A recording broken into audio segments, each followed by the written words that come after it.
Cet épisode vous est offert par Yamaru Photo, collectif de photographes maliens.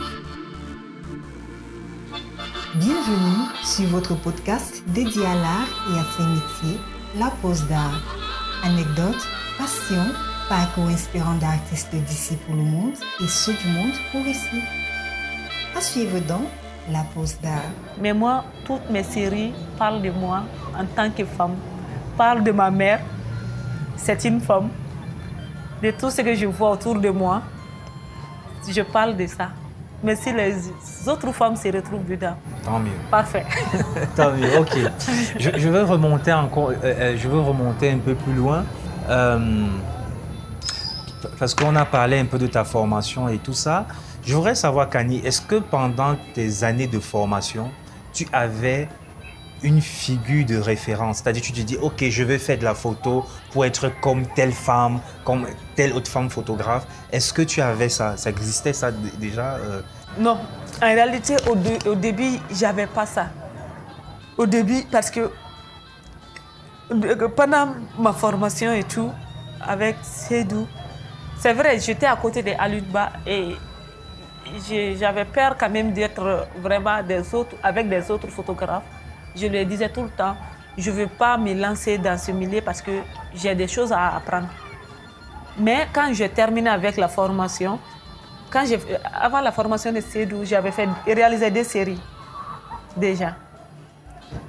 Donc, pendant la formation, ils nous montraient comment faire des recherches sur les autres photographes. J'ai fait des recherches, des photographes, je disais, les célèbres photographes africaines, les célèbres photographes, tu vois. Donc, je faisais ces recherches, je regardais les photographes, je regardais ce qu'ils faisaient et tout. Jusqu'à ce qu'il y ait eu une exposition au Musée national en 2018. Et une exposition des collections du Musée national. C'est là que j'ai vu les photos d'Angèle et Samba sur les femmes.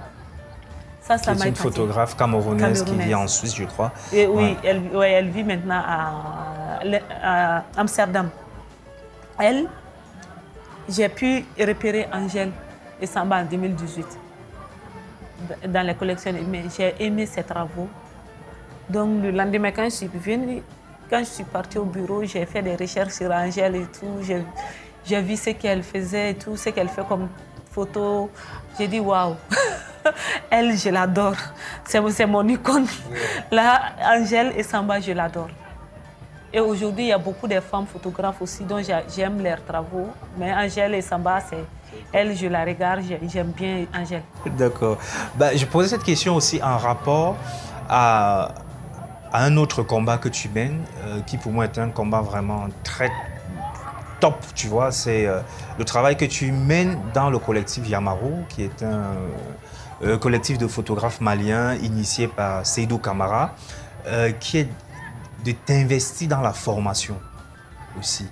Mais comment tu vis, je ne sais pas si c'est un nouveau rôle pour toi, mais comment tu vis ces moments-là où tu quittes de la photographe, l'artiste qui est dans sa solitude et tout, et tu transmets, tu es dans la transmission d'un certain savoir. Comment tu portes cette casquette, Kani?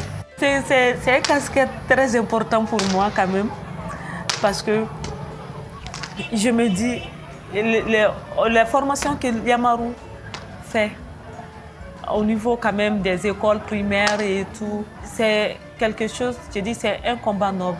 J'aime bien parce que ici, ce qui nous fatigue, la photographie n'est pas trop connue ici, dans ce milieu, en tant qu'art. Donc ces gens-là, là où on va pour transmettre des trucs et tout, pour moi, c'est pas intéressant s'ils ne sont pas devenus photographes, c'est pas trop important pour moi. Ce qui est important, que ces gens-là sachent l'importance de la photographie. Et parce que c'est la génération future. Il faut former la génération future par rapport à ça. Donc, et avec comment dirais-je, j'ai eu quand même à faire tellement de formations avec les jeunes. C'est un moment d'échange aussi. C'est vrai, Yamaru donne des choses, mais on apprend beaucoup là-bas aussi. Dans ce milieu, on apprend tellement de choses. Moi aussi, j'ai beaucoup appris avec ces jeunes-là. Surtout notre formation avec les talibés, c'était très important pour moi. Parce que eux, ils voient de l'art visuel comme des œuvres sataniques. D'accord. Il faut dire que les talibés sont des jeunes qui apprennent le Coran, qui sont dans des écoles coraniques. Oui, c'est ça. Les jeunes talibés sont dans les écoles coraniques. Il y a beaucoup d'interdits. Il y a tellement d'interdits parce que... Et puis il faut marcher pour eux, il faut marcher avec les gens qui te comprennent quoi, en fait.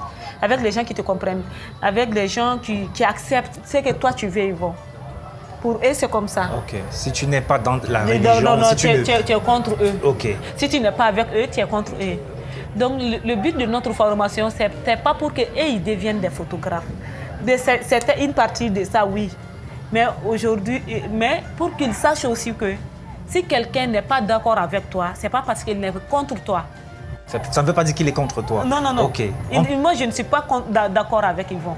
Mais je ne suis pas contre toi. Moi aussi, j'aime ma conviction et tout. Ouais. Donc, mais on peut aller ensemble. On peut collaborer ensemble, tu vois. Je ne peux pas te chasser parce que toi, tu n'es pas la même concept que moi, en fait, tu vois. Donc, du coup, c'était un peu ça. Avec eux, quand on a commencé, il y avait 25. Mais on a parlé de la photographie. Quand je parle le premier jour, il y a beaucoup d'entre eux qui m'ont dit non, la photographie et la peinture sont des œuvres sataniques. Oui, c'est pas autorisé, tu vois, c'est pas bien. Bon, j'ai dit, bon, avec eux là, il faut que je laisse cette histoire de photographie en cause, on va dans... Mais après, aujourd'hui, ces jeunes-là, pratiquement, beaucoup d'entre eux font la carte d'identité. D'accord, ils font des photos pour des cartes d'identité. Ils arrivent à avoir de l'argent pour ça. Même quand on est parti pour le truc, quand même, j'ai envoyé des photos au labo pour eux. Ils ont fait des photos où ils voulaient développer pour aller vendre. Parce que pendant la formation, s'ils partaient pour leur pratique, il y a des gens qui leur demandaient « Vous pouvez faire nos photos et on va acheter ». Au début, ils disent « Non, on fait de la formation ». Ils sont venus me dire « Les gens nous demandent ». J'ai dit « Il faut faire leurs photos. Je vais développer, vous allez vendre. C'est mieux. Ça va vous permettre de gagner de l'argent. » Donc là, il y a des jeunes quand même aujourd'hui, des talibés aujourd'hui qui sont devenus photographes. Donc du coup, c'est une grande chose pour moi en réalité. Et puis je me sens utile en faisant ces formations. Yamaru aide beaucoup la communauté. Donc si je pars avec Yamaru, si je fais la formation avec Yamaru, je me sens toujours utile. Bah, génial. C'est le moment émotion de notre podcast. Bon, et j'aimerais revenir un peu à toi, Kani, surtout sur ta démarche que je sais assez particulière pour t'avoir entendu et discuter avec toi sur comment tu penses tes projets. Mais j'aimerais que tu partages aussi avec ceux qui nous écoutent, c'est-à-dire quand Kani a une idée, comment elle développe cette idée, quelles sont les étapes que tu prends pour développer l'idée, la faire mûrir et au finish arriver à la série, à la photo. Qu'est-ce que tu fais? Alors, bon, si j'ai une idée, j'arrive souvent, la première étape quand même, j'essaie d'imaginer, de créer mon scénario dans ma tête et tout. Parce que je dis tout le temps, tout ce que l'esprit est capable d'imaginer, c'est que c'est faisable. Tout ce que, quel qu'en soit le truc, j'imagine des choses. Parce que quand les murs parlent, j'ai imaginé les corps incrustés. Je ne connaissais pas la technique. Mais quand même, j'ai imaginé les corps incrustés dans le mur.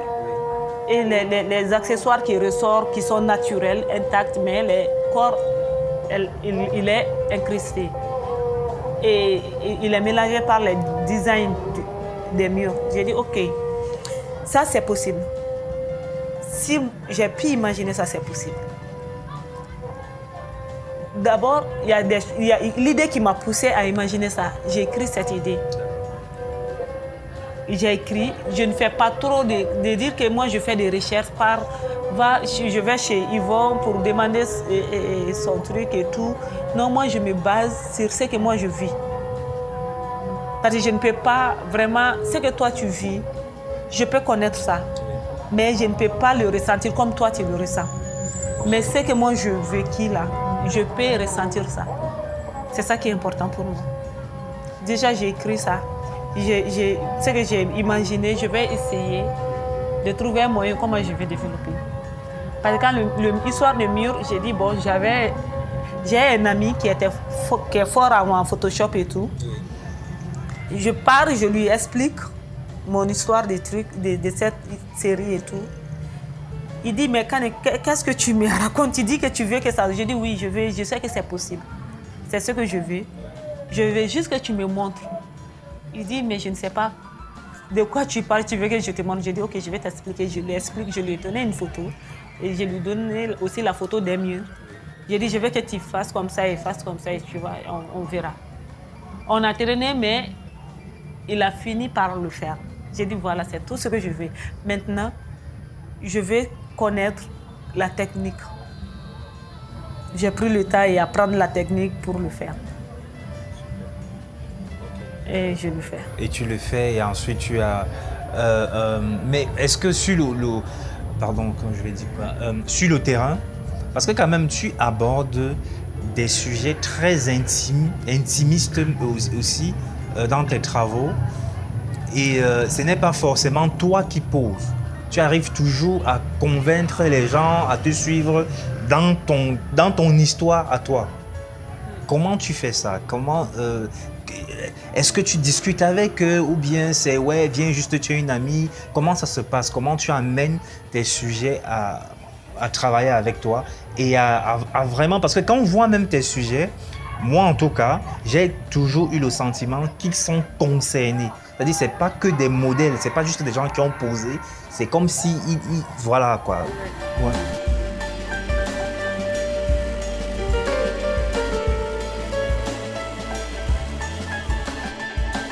Parce que moi, je vais te dire quelque chose. Moi, mes modèles sont mes sœurs. Tu vas trouver dans mes séries, c'est moi qui pose. Président de la folie nocturne, c'est mon histoire. C'est moi qui avais ça là. Donc, je pose. Et quand les murs parlent, vu que cette histoire, c'est une histoire inspirée de ma mère, de la situation de ma mère. Parce que j'ai l'habitude de dire aux gens, quand ils me disent que toi, tu sais quoi au mariage? J'ai dit, la douleur d'un foyer, j'ai eu à partager ça avec ma mère. Je n'étais pas mariée, je ne me suis jamais mariée, mais j'ai vécu dans la douleur des mariages. Je vis dans la douleur. Je sais ce que c'est, comment dirais-je? J'ai vu quand même, je sais cette partie du mariage. Et moi, je me suis dit qu'en faisant cette série, je me suis dit que ce que moi je ressens, puisque j'ai grandi avec mes soeurs, ce que je ressens, puisque si elles aussi, elles ont grandi avec moi, peut-être elles ont la même chose. Donc c'est là que j'ai essayé de parler avec elles sur ce que j'ai envie de faire. Elle dit, waouh, j'ai dit juste, avant même de leur dire ça, un jour on causait, j'ai expliqué mon idée, mais je n'ai pas dit en tant qu'une idée photographique. J'ai juste dit, mais tu penses quoi dans la situation des femmes? Moi, je crois que quand même, notre histoire, ça commence par là et là et là et là. J'ai vu que moi, tous mes sœurs ont dit oui, mais quand tu as raison. Tu as raison. Sauf que personne n'en parlait. Sauf que personne n'en parlait. Dis que tu as raison, notre vrai problème, ça commence par là, on nous éduque. Parce que là où on nous éduque, on nous met dans ça. Ma mère m'a dit, raison pour laquelle je ne vous mets pas de pression pour que vous vous mariez. Raison pour laquelle je fais tout pour que vous finissez vos études. Donc j'ai dit que j'ai envie de faire un projet sur ça, pour parler de ça. Donc j'ai utilisé mes sœurs comme des modèles. Parce que si j'ai essayé un jour avec une collaboratrice, ça n'a pas marché. Je n'arrivais pas à avoir l'émotion que je voulais. Ok. Et aussi, il y a autre chose, c'est que il y a une certaine sensualité dans ton travail, dans les poses que tu demandes à ces personnes-là. J'irais peut-être même plus loin en disant une sorte d'érotisme. Est-ce que tu n'as pas peur que cette présentation des corps, cette présentation de la chair puisse peut-être distraire l'œil du discours qui est le tien, qui est plutôt quelque chose de très profond? Non, parce que ça fait partie. Histoire, tu sais, quand on parle de ça et tout ça, les femmes, on est quand même vu.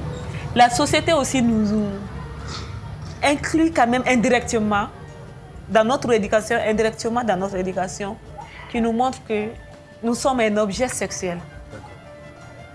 À partir du moment où on nous dit que tu dois vraiment être à la hauteur pour satisfaire ton mari, on parle toujours le plaisir de ton mari.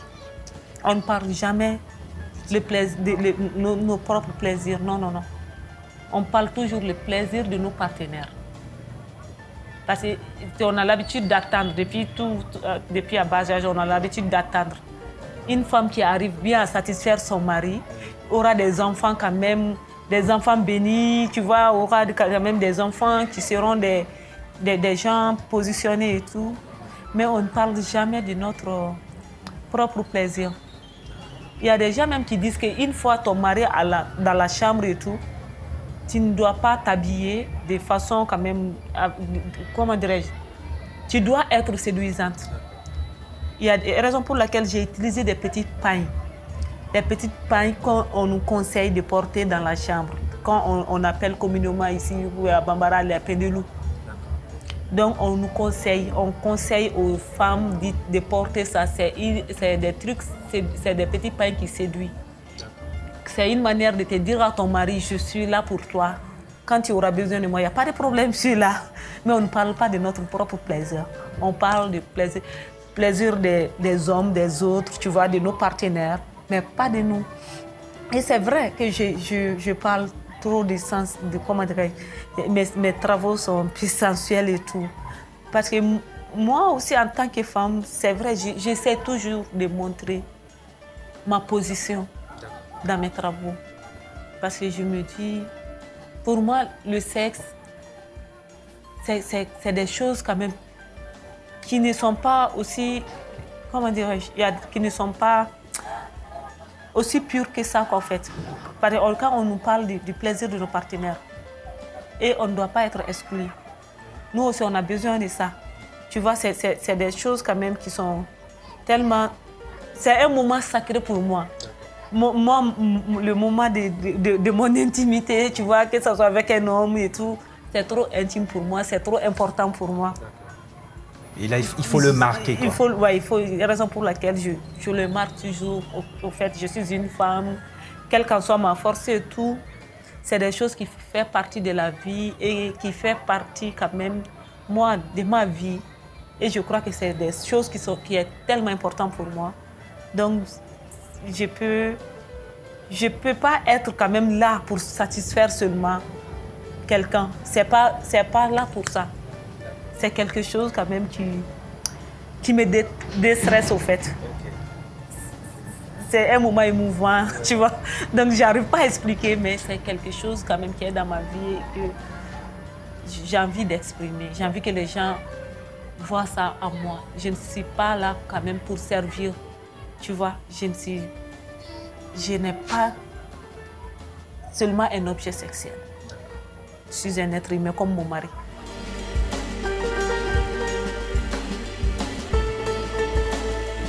La pause d'art.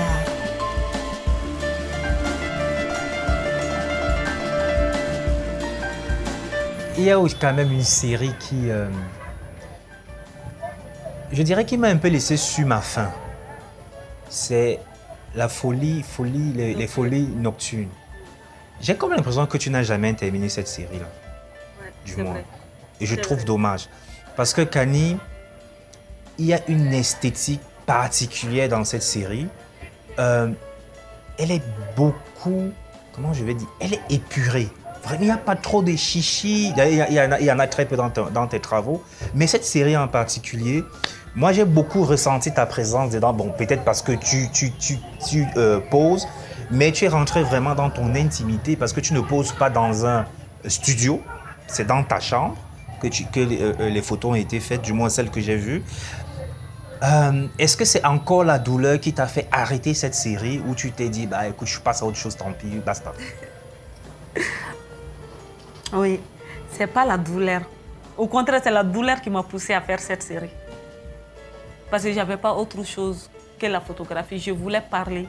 je voulais dire aux gens, arrêtez tout ce que vous dites, tout ce que vous êtes en train de dire. S'il ne te marie pas, il n'a qu'à laisser faire. Et c'est ça qui est bien pour toi. Sauf que ce n'est pas bien pour moi. Mais pas à travers la photographie, je le fais, je montre aux gens ma position dans ma chambre parce que je n'ai pratiquement passé toute une nuit blanche quand même. Je ne dormais pas, j'ai écrit tellement de messages. Je voulais envoyer ça, après j'ai dit non, ce n'est pas la peine. Et je passe à autre chose, je pars regarder des cadeaux et puis je me disais tellement de choses. Je disais que comment des personnes peuvent s'aimer, peuvent se dire des choses et un bon jour, paf, tout peut partir en fumée comme ça. C'est des choses que je n'ai pas arrêté de parler, je n'ai pas arrêté d'imaginer. Et en même temps, je voyais aussi la position des autres qui sont autour de moi. D'accord, des autres femmes. Des autres femmes. Et j'ai dit, bon, le lendemain, à 8h, ma mère qui vient taper ma porte, et tu te lèves, tu vas préparer. J'ai dit, OK. Et quand j'ai fini de préparer, j'ai dit, bon, à 13h, j'ai dit, j'arrivais pas à dormir. J'ai dit, mais c'est quand même de la folie, ça. Non, attends, il faut que je fasse de la photo. C'est là que j'ai essayé quand même d'installer ma lumière, d'essayer de créer la lumière dans ma chambre, d'installer des choses. Et les habits que je porte pour dormir, c'est ce que j'ai porté. Et les choses que je n'arrêtais pas d'imaginer. Et il y a eu tellement de choses qu'on a eu à partager ensemble. J'ai essayé juste de reconstituer ces moments. Quand je terminais quand je fais des nuits de travail avec ça. Et après, je fais la légende. J'ai sélectionné 10 photos. J'avais une tante là qui était dans la dépression totale à cause de son mari, qui est absent. Et elle me parlait toujours de sa douleur. Mais moi, je la comprenais au fait. Elle est venue voir ma mère, je lui ai montré. Elle, je lui ai montré. Ma mère était à côté d'elle. J'ai dit, regarde ce que je fais et tout. Sans lire le texte, elle a vu les photos. Elle n'avait pas lu le texte d'abord. Elle a vu les photos, elle dit que waouh, Kani, tu sais que toi là, ces photos parlent de moi. Je lui commence à dire, ça parle de moi, attends, je vais regarder le texte. Mais je sais que ça là, c'est une déception amoureuse qui peut mettre quelqu'un dans cet état. Elle a lu le texte, elle a dit exactement que je me suis inspirée de son histoire pour faire mon travail. J'ai dit, bon, ça me plaît quand même que tu te sens dedans, que tu te sens concerné, mais c'est mon histoire, tu sais. Moi, je viens de rompre avec mon copain. C'est quelque chose quand même qui m'a vraiment touchée. Ça m'a marqué quoi en fait. Elle dit que je te comprends. J'ai dit oui, moi aussi je te comprends. Ouais, c'est beau ça, c'est beau. Mais en tout cas, j'espère que tu continueras à réfléchir dessus, à développer ça. Ou aussi ça peut être fini, parce qu'il y a aussi ça, des fois, voilà, comme ça on arrête et ce qu'on a fait est parfait, quoi. Il y a aussi ça qui peut arriver. J'aimerais peut-être qu'on aborde quelque chose pour chuter sur comment faire de la photographie, du moins la photographie d'auteur, combien c'est difficile de la faire ici, là. C'est-à-dire que tu nous parles de ça. Parce que durant mon séjour ici, toi et moi, on s'est souvent un peu chamvré autour du gombo. C'est-à-dire moi qui disais que ouais, c'est le gombo tout le temps. En fait, le gombo, ce sont les travaux de commande. Oui.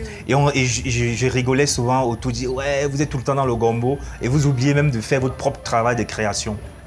Et tu m'as expliqué beaucoup de choses par rapport à ça que j'ignorais. Et je voulais que tu parles aussi de ça parce que créer dans nos pays, c'est extrêmement difficile. OK? Et il faut trouver comment je vais dire, des façons. Il faut trouver des façons pour faire cela. Ouais, en fait, c'est de savoir comment toi, tu arrives à coexister entre ça, c'est-à-dire les travaux de commande et puis ton travail de création aussi.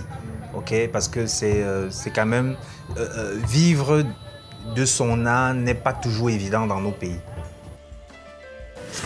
Oui, c'est vrai parce que Yvonne, tu sais, les travaux de commande, on est obligé. On est obligé, c'est ce qui nous permet quand même d'acheter nos appareils qui sont tellement chers. C'est ça qui nous permet quand même de payer nos loyers, de payer nos appareils et même d'investir pour nos propres projets. Mais parce que vendre une photo, ce n'est pas tous les jours. Hein. Ce n'est pas tous les jours qu'on vend des photos. Tu vois, avec les travaux artistiques, c'est des droits d'auteur. Tu vois, si on expose des photos quelque part, c'est des droits d'auteur. Et des festivals, on paye, tu vois. Donc, avec les commandes, avec des ONG, c'est des choses, en réalité, ça joue souvent, ça joue un peu, ça nous déconcentre un peu. Mais on est obligé d'être, vraiment essayer d'être entre cette partie du travail et nos projets personnels, entre nos projets personnels et les commandes. C'est un peu difficile de jongler les deux, c'est très difficile, mais souvent on est obligé. Ouais. En tout cas, le gombo, c'est important. Le gombo, oui. Il faut parce que comme tu dis, c'est ça qui permet aussi de financer nos travaux de créa. Parce qu'il faut dire que malheureusement, il n'y a pas toujours des bourses, voilà, pour financer ce qu'on fait. Ben, là, on est à la fin, Kani. Merci beaucoup. S'il y a un mot de fin, ça serait quoi pour toi? Bon, s'il y a un mot de fin, ça sera, je m'adresse tout le temps aux jeunes encore qui veulent apprendre. C'est quelque chose quand même qui est très difficile ici. Moi, j'explique tout le temps aux jeunes, parce qu'il y a beaucoup de jeunes qui viennent à Yamoussoukro. Ils viennent, ils disent qu'on veut faire la formation de la photographie. On veut être comme Kani, on veut être comme Seydou. Sauf que les jeunes sont pressés. Au bout d'une année, souvent on a combien de jeunes? Plus de 10 ou 20 jeunes. Au bout d'une année ou de 6 mois, ils font autre chose. Ils disent que non, c'est lent d'être photographe, on ne gagne pas trop et tout. Je leur ai dit, j'ai dit à tout le monde, cette histoire de photographie repose sur la passion, sur l'amour. Quand j'ai commencé la photographie, je ne savais pas qu'on vend des photos. Moi, je ne le savais pas, je t'assure. Je croyais que quand même, ce que j'allais faire, par exemple, d'aller photographier dans le mariage, c'est ça qui va m'aider. Mais m'exprimer, c'est ce qui était très important pour moi. Chaque chose, quand tu commences par amour, par la passion, tu iras là où tu ne pensais pas. Donc, c'est tout ce que j'ai à dire aux jeunes, à la génération future. Et un grand merci aussi à nos admirateurs et tout. Je les remercie beaucoup. Et merci pour votre encouragement et voilà, pour votre compréhension. Yeah. C'est ça. Bah, merci Kani, merci. Je rappelle que tu es une photographe malienne. Tu vis et travailles entre Bamako et ailleurs. Merci à vous de nous avoir écoutés. Cet épisode vous a été offert par Yamaro Photo, collectif de photographes maliens. Merci à vous d'être si nombreux à nous écouter. Nous vous donnons rendez-vous la semaine prochaine pour aller à la découverte d'une histoire intimement liée à l'art. La pose d'art est une idée d'Yvonne Gassam. Voix off, Solange Nembe. Musique, Tumo. Mixage, Ralin Gangmo. Réalisation, Yvonne Gassam. La pose d'art est un podcast produit par African Entertainment avec le soutien du laboratoire de théâtre de Yaoundé, Otni et de Satek Records.